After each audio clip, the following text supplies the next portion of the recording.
When Dave arrived at the miller's home, he found a problem he had never encountered. Peering up the narrow, dark shaft, he saw it. The animal trapped in the chimney wasn't just any cat. It was a wild bobcat, or rather a tiny bob kitten. Its fur matted with soot, it was trembling with fear but was very much alive. The kitten was wedged deep inside the flue, terrified and completely inaccessible. The team's standard equipment was useless. With the animal in clear distress, they were stumped. Armed with nothing but determination and an unlikely kitchen utensil, Dave was about to attempt one of the most unusual wildlife rescues of his career. Before we start, hit the like button and make sure to subscribe if you haven't, and hit that notification bell so that you won't miss any new stories. It began as an ordinary Tuesday in Tucson, Arizona, which is to say, it was already promising to be extraordinarily hot. By 7 a.m., the sun was already a belligerent white smear above the Rincon Mountains, bleaching the color from the desert sky. In a quiet, tile-roofed home nestled in the foothills, Frank Miller was engaged in his morning ritual, shuffling to the kitchen, griping about the high schooler who delivered his Arizona Daily Star to the driveway instead of the porch, and pouring a cup of coffee that was, in his estimation, the only civilized thing left in the world. His wife, Brenda, was already on the shaded patio, watering her bougainvillea and listening to the morning coos of the doves. Their golden retriever, Leo, a 90-pound avalanche of enthusiasm and misplaced paws, was doing what he did every morning, sniffing the perimeter of the living room with the intense, furrowed brow focus of a bomb squad technician. "Frank, turn the paper down," Brenda called, sliding the glass door open. The cool, air-conditioned air rushed out to die on the patio. "It's not the paper, it's my knee," Frank grumbled from his armchair, wincing as he bent to retrieve the sports section. "This barometric pressure, it's the monsoon, it's coming." "It's not your knee and it's not the paper," Brenda said, stepping inside. She tilted her head, her silver blonde hair catching the light. "Listen." Frank sighed, the universal sound of a husband being asked to participate in an auditory mystery. He held his breath. The house was quiet, save for the hum of the refrigerator and the tick-tick-tick of the grandfather clock in the hall. "I don't hear anything," he announced, rattling his paper definitively. "Except maybe that kid on his skateboard 2 streets over. Thwack, thwack, thwack. Ought to be illegal before 9 a.m. "No, Frank." "Shh." Brenda walked across the Saltillo tile, her gaze fixed on the great room's fireplace. It was a handsome mission-style adobe hearth, but in their 20 years in this house, they'd never used it. It was a decorative shelf, home to a spray of dried grass and a rather unfortunate ceramic coyote Brenda's sister had made in a pottery class. Leo suddenly whined. He padded over to the fireplace, snuffed at the metal screen, and then whined again, a high-pitched, anxious sound. He backed away, his tail tucked, and looked at Brenda as if to say, "You're going to handle this, right?" "See?" Brenda whispered. "Even Leo hears it." Frank lowered his paper, his annoyance giving way to curiosity. He stood, his joints popping in protest, and joined his wife. He leaned his good ear toward the black square, and then he heard it. It wasn't a thwack, or a bird, or a loose shingle. It was a faint, dry scratching, like a single twig being dragged across cardboard. And beneath it, a sound so small it was almost imaginary. A high, thin mewl. "A rat," Frank declared, stepping back with disgust. "Big one, by the sound of it. Probably crawled up from the wash and died in the flue. I'm calling pest control." "It doesn't sound dead, Frank," Brenda said, her hand on her chest. The sound came again, this time more insistent. A scratch, then a tiny, raspy growl. "Rats don't growl, do they?" she whispered. "A raccoon, then. Rabid. Even better." Frank was already reaching for the phone book. "Wait." Brenda, ever the braver of the two, knelt and grabbed the small flashlight from the junk drawer. She clicked it on and aimed the beam through the mesh screen into the blackness of the firebox. The scratching stopped. The beam cut through the dark, illuminating soot, a few old leaves, and the iron lever for the damper. "I don't see anything," she said, frustrated. "It's up in the chimney, Bren. Just call the guy." Brenda leaned closer, pressing her face to the cool metal screen. "Hello?" she called softly, feeling ridiculous. From the darkness, 2 pinpricks of light ignited.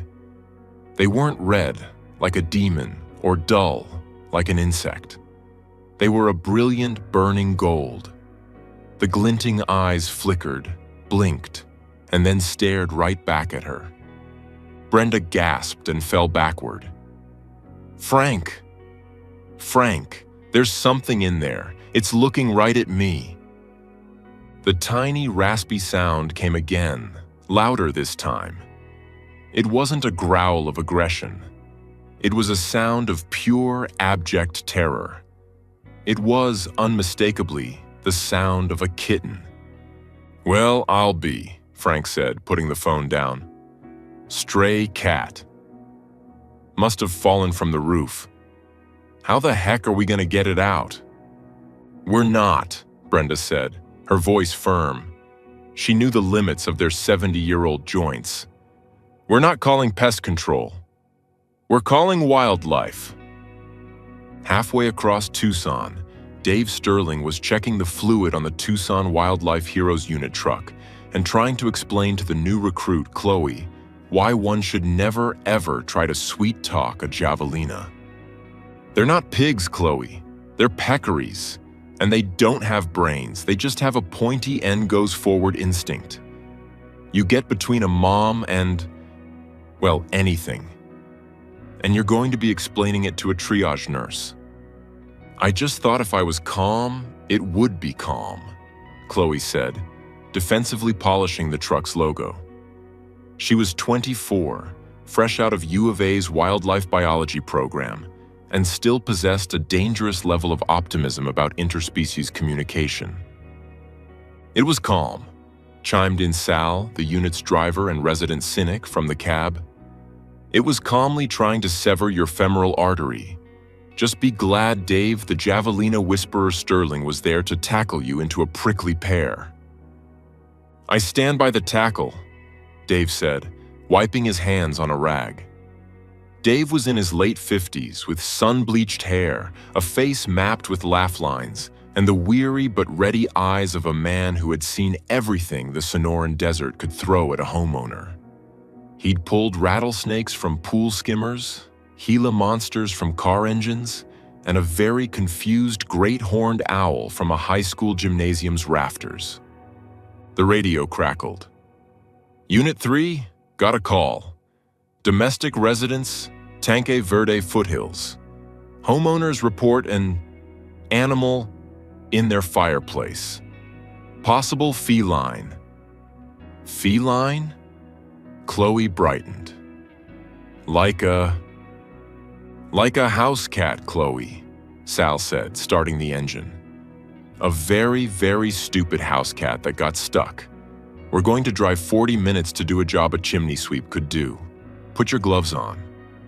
When they arrived, Frank and Brenda Miller met them at the door. Leo the retriever was hiding in the kitchen, his courage having evaporated entirely. "It's in there," Brenda said, her voice trembling. "It sounds so scared." "All right, folks, let's take a look," Dave said, all business. He clicked on his Fenix headlamp, the band tight around his forehead. He entered the living room, which was cool and dark after the blinding morning sun.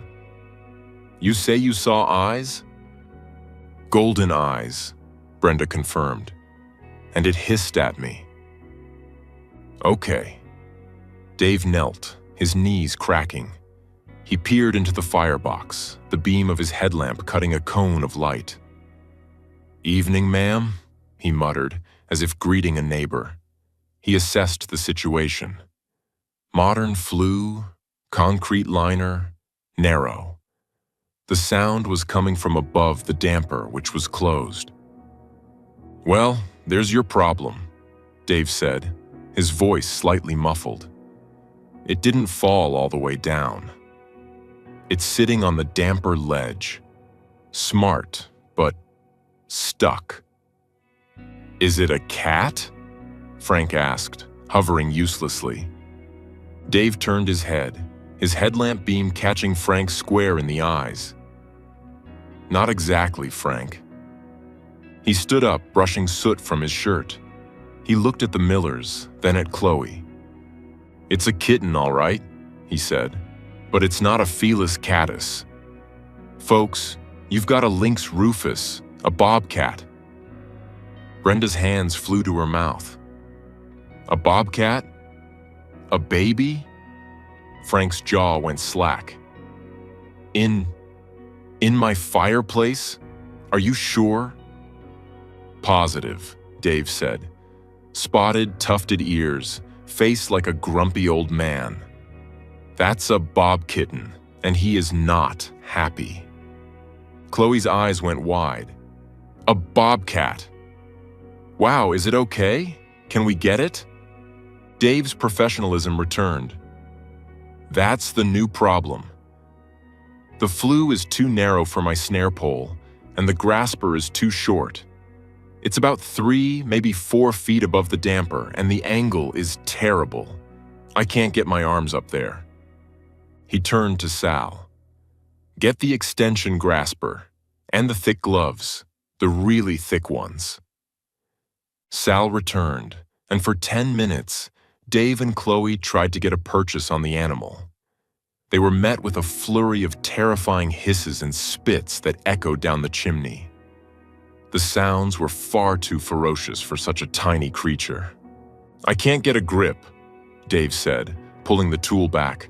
"The grasper is too wide, it'll hurt it. And I can't get the loop around it. It's wedged itself in the corner." "It sounds like it's in distress," Chloe said, her face creased with worry.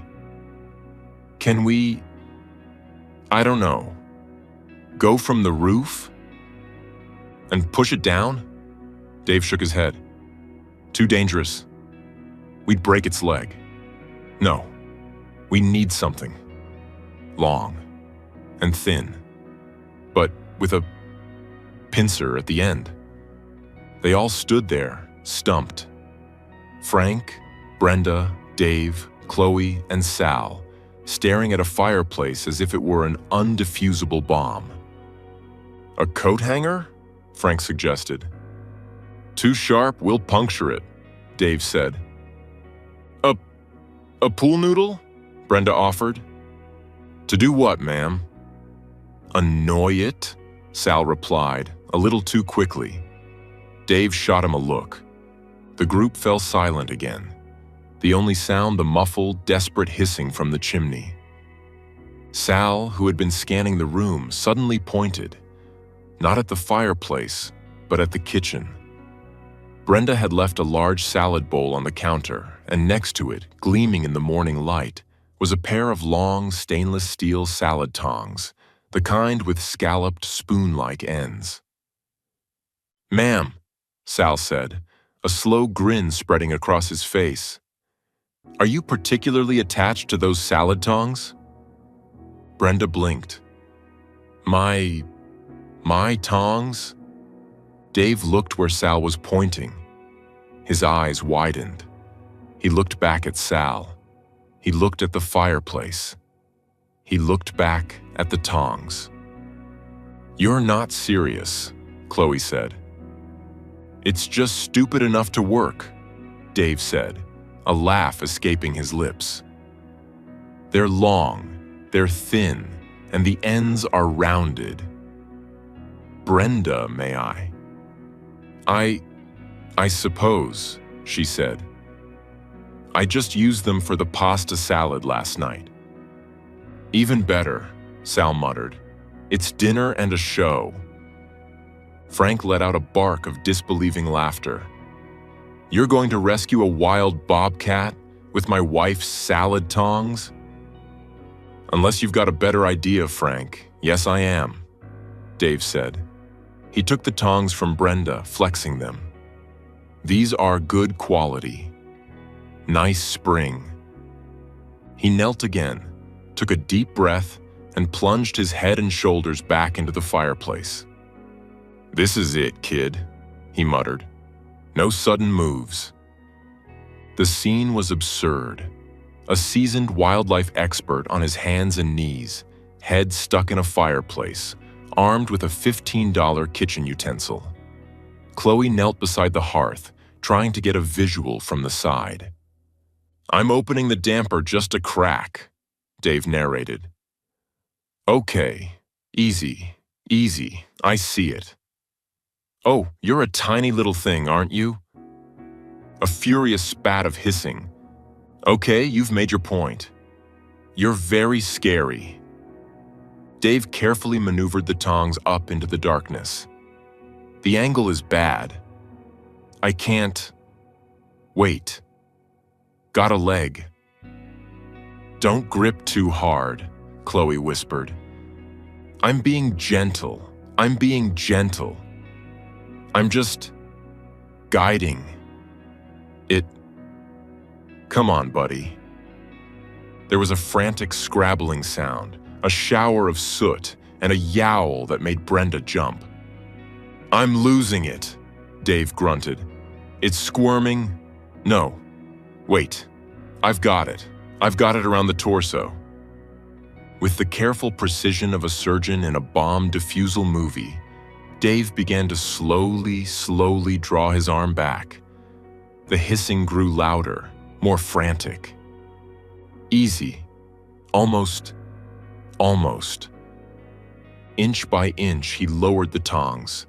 First, a tiny soot-covered paw broke the plane of the firebox, claws extended. Then, a furious little face, its golden eyes wide with terror, its mouth open in a silent, angry snarl. And then, it was out. Dave gently released the tongs, grabbing the kitten with his gloved hand. He stood up, holding the creature aloft in the living room light. It was, perhaps, the most pathetic and adorable warrior anyone had ever seen. It couldn't have been more than 6 weeks old, small enough to fit in Dave's palm. Its beautiful spotted fur was completely matted and streaked with thick black soot, making it look like a tiny, disgruntled chimney sweep from a Dickens novel. It was trembling, blinking against the light. It looked at the stunned humans surrounding it, took a shaky breath, and let out a tiny, raspy growl, which was immediately followed by a sneeze that sent a puff of soot into the air. Frank, Brenda, and Chloe all laughed. Even Sal was grinning. Well, Dave said, looking at the creature. The moment was almost touching. This man, his face smudged with black headlamp still on, holding this tiny, dusty spark of life. Say hello to the world, you little soot monster. Is it thanking you? Brenda asked, her heart melting. I think, Dave said as the kitten tried to bite his glove, that it's eloquently telling me where I can shove it. But we'll take it as thanks. He gently placed the kitten into the carrier Chloe had prepared, and the tiny creature immediately bolted to the farthest corner and tried to make itself invisible. One for the books, Frank said, shaking his head. A bobcat, in my fireplace, rescued with salad tongs. We'll, get these back to you, Brenda, Dave said, handing the sooty tongs to Sal to be bagged as equipment. Oh, keep 'em, Brenda said, fanning her face. I think I'll buy a new pair. Dave was just starting his what to do now speech about checking the chimney cap and how the mother was likely nearby, when Chloe, who was kneeling by the carrier, suddenly froze. "Dave?" she said, her voice quiet. "Yeah? I think I just heard it again." "Heard what?" Frank asked. "The hissing? It's in the box, son. We just—" "No," Chloe said, standing up. "Not the hissing. The other sound. The mewling." The room went dead silent. The hum of the fridge. The tick-tock of the clock. And then, clear as day, from the black square of the fireplace, a high-pitched, desperate mew. Everyone's blood ran cold. Dave stared at Sal. Sal stared at Dave. Frank looked at Brenda. "Oh, you have got to be kidding me," Dave said. He grabbed his headlamp, which he'd just taken off, and strapped it back on. He dropped to his knees, his expression no longer amused. "Brenda," he said, his voice flat, "I'm going to need those tongs back. And Sal, go get the other carrier from the truck." This, the rescuers realized, was the real situation. This was why the title of the incident report would later be filed under multi-feline chimney extraction, and why the story Dave would tell at the bar for the next 10 years just got a whole lot better. What they couldn't believe wasn't just the one bobcat. It was that the chimney had become a bobcat clown car. "I see it," Dave called from the hearth, his voice echoing. "It's smaller than the first one. Must be the runt. It's wedged in the flue liner." This rescue was harder. The second kitten was weaker, and it wasn't fighting. Dave had to gently nudge it with the tongs, coaxing it onto the damper ledge before he could get a gentle grip. Another 10 tense minutes passed. Brenda was chewing her thumbnail. Frank was pacing. Finally, Dave pulled the second one out. It was just as sooty, but terrifyingly quiet. It was smaller, its eyes barely open. "It's not moving," Chloe whispered as Dave placed it in her hands. "It's cold," Dave said, stripping off his gloves. "And in shock. Rub it. Briskly." Chloe took a towel and began to vigorously rub the tiny, limp creature. Come on, little guy. Wake up. You're safe." As she worked, Frank, who had been staring at the fireplace, suddenly said, "Wait a minute." Dave, exhausted, looked at him. "Don't say it, Frank." I think I saw another pair of eyes. Way in the back." Dave Sterling let his head fall back and stared at the ceiling. He let out a long, suffering sigh. "Sal," he yelled, "is there a third carrier in that truck?" "We only have 2, Sal yelled back. "Then get the damn laundry basket from my house." It took another 15 minutes. This third kitten was the feistiest of all, having watched its siblings get abducted by a giant metal pincer. It led Dave on a merry chase around the smoke shelf, but eventually, the salad tongs won again. When Dave stood up this time, he was holding the third kitten, which was hissing and spitting, a perfect miniature of its mother.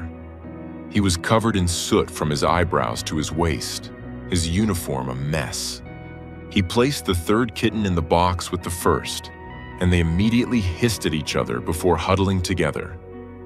Chloe, meanwhile, had managed to get the second kitten to squeak. It was alive. The living room was a disaster zone. Soot was everywhere. 2 carriers were filled with hissing, terrified bobcats. Brenda was on the verge of tears. Frank looked like he'd just seen his 401k evaporate. Dave, the hero of the hour, looked at the salad tongs in his hand. He looked at Brenda. "I'm so sorry, ma'am," he said, "but I think I bent these." An hour later, the Miller living room was clean, and the 3 Bob kittens were in the back of the Wildlife Heroes truck. Chloe had used a bottle of water and gauze to gently wipe the soot from their faces, revealing 3 identical, beautiful, and utterly furious little creatures. "All healthy," Dave confirmed, checking their gums. "A little dehydrated maybe, but no injuries. Mom must have stashed them in there this morning while she was hunting, thinking it was a safe den. She probably got spooked and hasn't been able to get back." Or, Sal added, she tried to get them out, realized she'd made a terrible parenting decision and just left them. "No," Chloe said, shaking her head. "She's out there. I'd bet on it." As if on cue, Brenda, who was standing on her back patio, called out, "Dave, over there!" Dave and Chloe walked out. Brenda was pointing toward the dense scrub and cacti that marked the edge of their property, about 50 yards into the desert wash. At first, Dave saw nothing, just shimmering heat and the skeleton arms of a saguaro. And then he saw her. She was magnificent, a full-grown adult bobcat, lean and powerful, her coat a perfect camouflage of tan and brown. She wasn't pacing nervously. She was sitting perfectly still on top of a termite mound watching the house. Just watching. Waiting. "There she is," Dave said, his voice low. "Good eyes, Brenda." "Oh, the poor thing," Brenda whispered. She must have been terrified hearing them cry. "Well," Dave said, "let's fix this."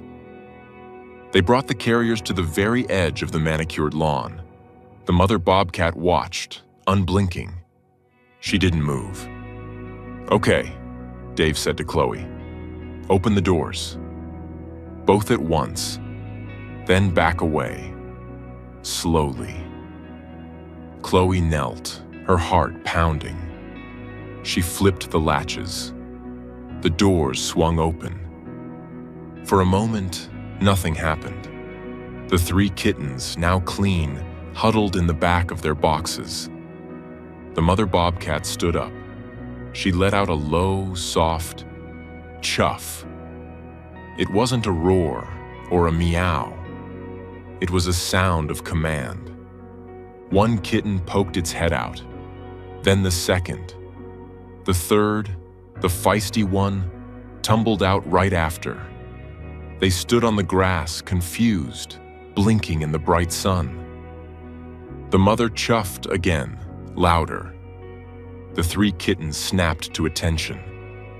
In unison, as if pulled by an invisible string, they turned and darted across the gravel, their tiny legs a blur. They vanished into the creosote bushes. The mother bobcat waited, her tail twitching. She nudged the first kitten, then the second, then the third, as if counting them. Satisfied, she gave one last look at the house, a look of what Frank would later swear was pure, unadulterated annoyance. And then she, too, disappeared into the desert. The rescuers and the homeowners stood quietly for a long moment, watching the patch of scrub where the family had vanished. The only sound was the cooing of the doves, returning to the trees. What had begun as a strange, frightening household disturbance had turned into something else entirely. It was a story of quick thinking, of compassion, and of one very, very unusual kitchen rescue, ×3. Frank Miller broke the silence. "Well," he said, clearing his throat, "I suppose I'll call a guy about a chimney cap today." He turned to Dave, Chloe, and Sal, who were packing up their gear. "You 3, you want some coffee? I just made a fresh pot. It's the only civilized thing left."